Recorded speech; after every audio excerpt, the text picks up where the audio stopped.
Welcome to Daily Plunge. We are in the book of 1 Samuel, chapter 23, verses 1 through 29. So the Philistines are raiding Keilah, this town, and they're not just raiding it, they're stealing their food. They're looting the grain.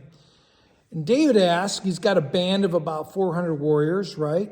He seeks the Lord. Shall I go and fight against the Philistines for their sake? And how did the Lord answer him?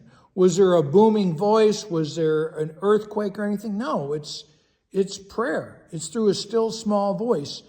And David knows how to hear the voice of God because he's in prayer all the time with the Lord.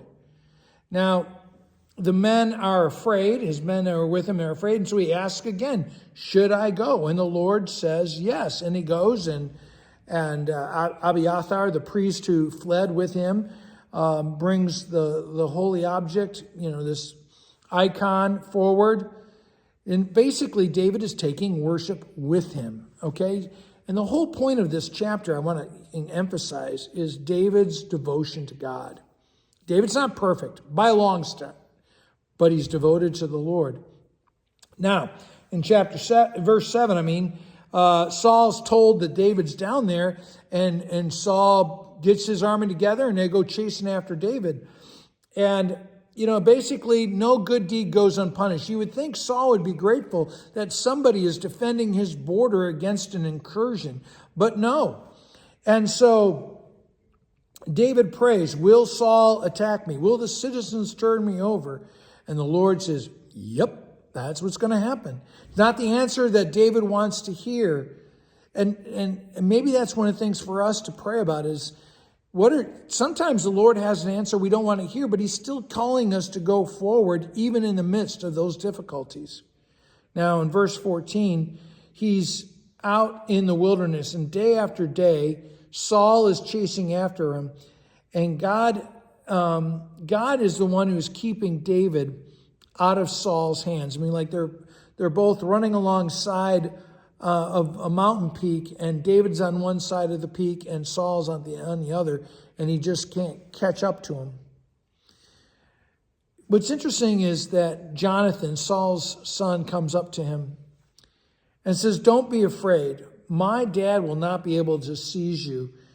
And Jonathan sees that not by his own eyes or conventional wisdom. It's because Jonathan, like David, is a man of faith. He's someone who looks to the Lord, and he knows that God's hand is blessing David. And he says, you're going to be king. I will be your second. I won't be king, but you will, because he sees what the Lord is doing. And he renews his covenant with David.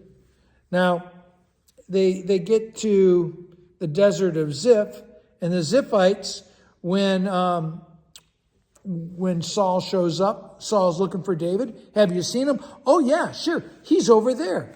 And just like the Keilites, the people of Keilah, were fast to turn David over, so are the Ziphites. And why?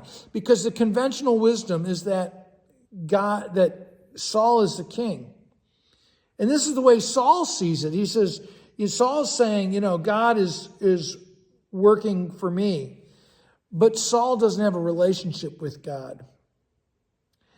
And so I think that's the thing I've been praying about as I read this passage.